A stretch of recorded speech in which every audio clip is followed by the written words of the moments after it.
যেসব ভাইয়েরা বাংলাদেশ থেকে যারা নতুন আসতেছেন বা আশা করেছেন তাদের জন্য কিছু কথা বলতেছি। বাইরে প্রবাসে নতুন নতুন আসলে কিছু ডর থাকে, না জানি কোম্পানি কেমন, কাজ কেমন, ডিউটি কেমন। দেখবেন আবার আসার পরে খুব খারাপ লাগে যখন আসে দেখেন কোম্পানি ভালো না, বেতন কম। তখন মনে কিন্তু অনেক দুশ্চিন্তা কাজ করে। আর এই এতগুলো টাকা ঋণ করে আসলাম, কখন ঋণগুলো শোধ করবো। প্রথম প্রথম কোম্পানি ভালো না, না ভাই হতাশ হলে চলবে না। প্রবাসটা হলো বাইরে একটা ধৈর্যের জায়গা। বাইরে এখানে ধৈর্য ধরতে হলো। দেশ থেকে যখন আইসা পড়ছে, এখনো চিন্তা করে কি লাভ, এত লাখ টাকা ঋণ করে আসলে। এখনো ভাই প্রবাসে থাকতে হইলে ধৈর্য ধরে থাকতে হইব। আপনার কোম্পানির বেতন কম, হতাশ হবেন না। ধৈর্য থাকে কাজ কষ্টে একটু ধৈর্য ধরে থাকে। আস্তে আস্তে দেখবেন সব ঠিক হয়ে যায়। বাবা জীবনটাই এরকম ভাই। মা বাবা অনেক শখ করে আপনাকে পাঠাইছে, অনেক আশা করে আপনাকে প্রবাসে পাঠাইছে। কষ্ট করেন ভাই, সফল হবেন ভাই ইনশাল্লাহ একদিন। আপনার পরিশ্রম একদিন আপনাকে সফল করে উঠবে। প্রবাসে আসলে ভাই হতাশ হওয়া যাবে না, ঠিক আছে? প্রবাসটা ভাই একটা পার্ট। এখন আজকে আপনি পরিশ্রম করতেছেন, একদিন না একদিন সুদের কাজও পাইতে পারেন। এখন আপনার বেতন কম, আস্তে আস্তে হয়তো একদিন বেতন বেশি হতে পারবে।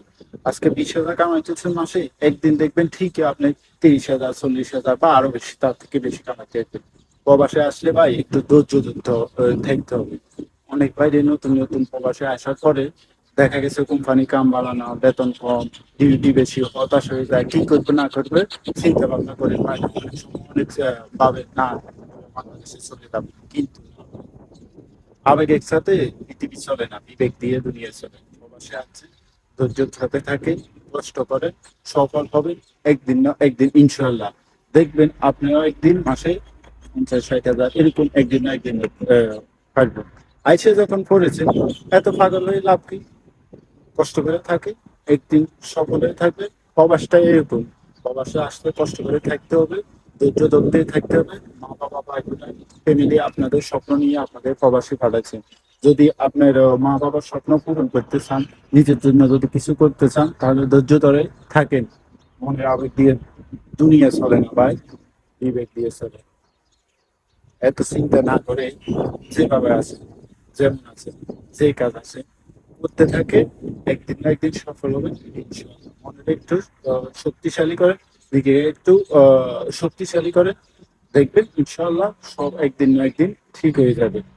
আহ, এখন ঘন ঘন মা বাবার কথা মনে পড়ে, এই বন্ধু বান্ধবের কথা মনে পড়ে। আসলে আবেগ দিয়ে দিয়েছে, মায়া দিয়ে দিয়েছে। একটু ধৈর্য থাকে সফল হবে। সফল হলে আপনাদের সবাই ভালো বাড়বে, বন্ধু বান্ধব ভালো বাড়বে, ফ্যামিলি মেম্বার ভালো বাড়বে, মা বাবা ভালো বাড়বে। পকেটে টাকা থাকলে ভাই ভালোবাসার মানুষ অভাব নেই, পকেটে টাকা না থাকলে ভালোবাসা নাই। প্রবাসে যখন আইসে করে গেছে, হতাশা হবেন না, ধৈর্য সহকারে কাজ করে ইনশাআল্লাহ আপনি সফল হবেন। সালাম আলাইকুম, ধন্যবাদ ভাইয়া।